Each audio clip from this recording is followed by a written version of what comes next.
Jelisa. I'm live here with the Book Silent in Georgia. You're straight off of Playing Clearly. You got your family, your team with you. Yes. Well, you're working, you're busy. Yeah, I've been in Atlanta for a couple days now. But, so what have you done since you arrived? Just a bunch of promo and a bunch of interviews, to promote this book, and a couple photo shoots and just press.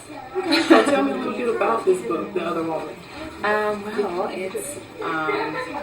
it's basically, it's like my entire story. I go all the way back to the beginnings, I just wanted to tell my story because I felt on the TV show I was definitely misunderstood. People judged me of someone who thought I was and not who I really am. So I just wanted to put it out there and kind of tell my side of the story and how everything happened out of my perspective and how I felt during those times that we were filming the show, how I was dealing with all the negativity, and then, in the beginning I talk about all of the stuff that happened before I started the show, which has a lot of impact on like why you saw what we saw on TV, and just, just explaining who I really am, and in hopes that people say, or people go, okay, I understand now, I get it. And I feel like everyone that does have an opinion of me should definitely read the book, and if they still have the same opinion after reading it, then I'm totally cool with it. But I just want people to know who I really am. So from the book, who do you think it will relate you as, or what will your readers take from it? Like, I already noticed since the book has been out for like almost 2 months, the feedback I get from women that are just going through the same or something similar is so amazing. It's just so much. It's crazy. I didn't expect that so many women actually go through what I went through, even if it's not exactly the same, but like kind of similar situations. And they tell me how reading it and kind of like just understanding how I dealt with it and how I made it through helps them know that they're not alone and they can do it too, and they can make themselves happy again. Even if I'm not all the way there yet, I'm definitely in a different place, and just getting those messages every day or every other day is like, that's why I did it. How do you feel you made it through? Making it through, I mean, I'm living my life, I'm back focused on me, right? Not on a drama, not on a relationship, just on me, and what I want in life without a man. Just, I kind of went back to, because I knew that I could be happy without a man. I don't need a man to be happy. I was happy before I had met my husband, and I can get there again. And I just had to remember what were the things that make me happy. Right. Was there ever a point that you felt like you lost yourself in a relationship? Yeah, definitely that it kind of take away my focus on like what really matters, which is myself. I wasn't really thinking about me that much anymore. Or I was just really being in the moment, and in the moment of just being so much in love. I mean, you could feel it so bad. I did not want to lose the good, and that's something that I say in the book too. I didn't want to lose the good because there was a lot of good which people did not get to see, so that's why nobody understands.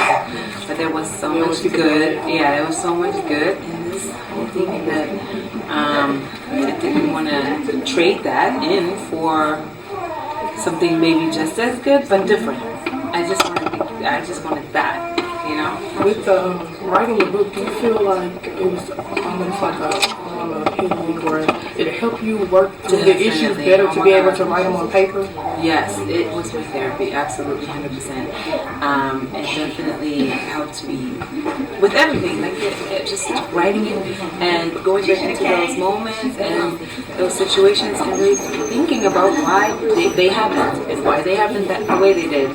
And made me understand and learn a lot about myself, and absolutely was my therapy. And when I moved away, and really when I started it, and it's almost almost taken almost well, not really a year, but definitely close to a year that the whole process of writing it.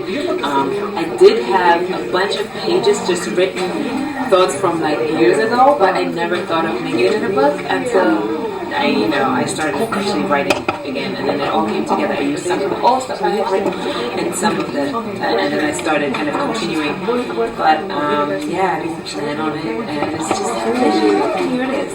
And after reading the book, what do you feel like your readers will walk away feeling or taking away from the story, feeling about Amina? Well, hopefully women not only doing know kind of the story and have watched the show, but women in general, I hope that they can feel what I feel in the end, and which is like just powerful and strength, like just stronger. And I feel that you can just get through anything. Even if we were beat up by by whoever, it doesn't have to be public, but everyone goes through stuff.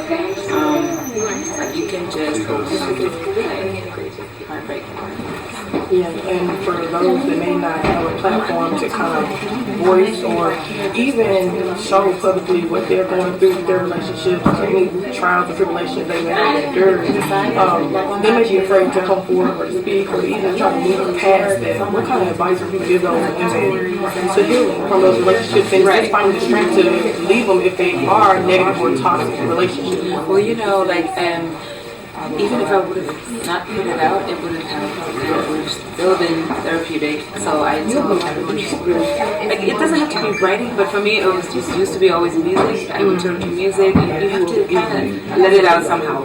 Or you have to just talk to somebody. If you have that person you always go to, your best friend, whatever. I do have a best friend, but I didn't like talking to her anymore about my relationship stuff. So I did go see a therapist actually when I first moved and was just kind of like lost and didn't know how things would be better from here. I went to see a therapist for like 3 to 4 months.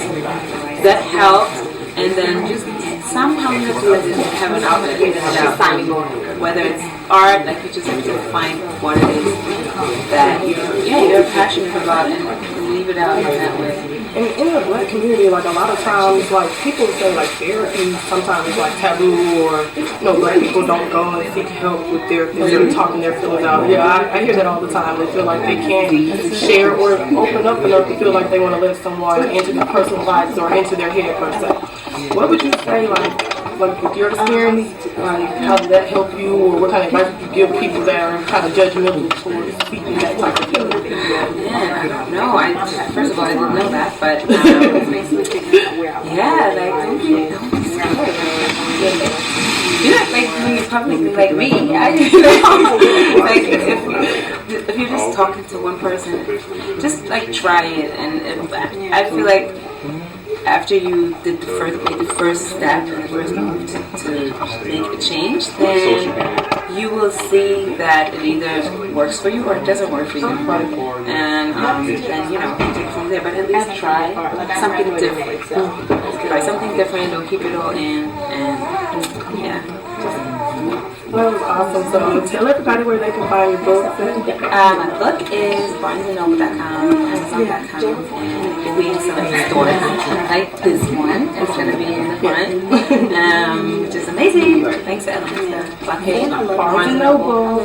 But yeah, you can order it online, and I'll be doing more nice honey cycles.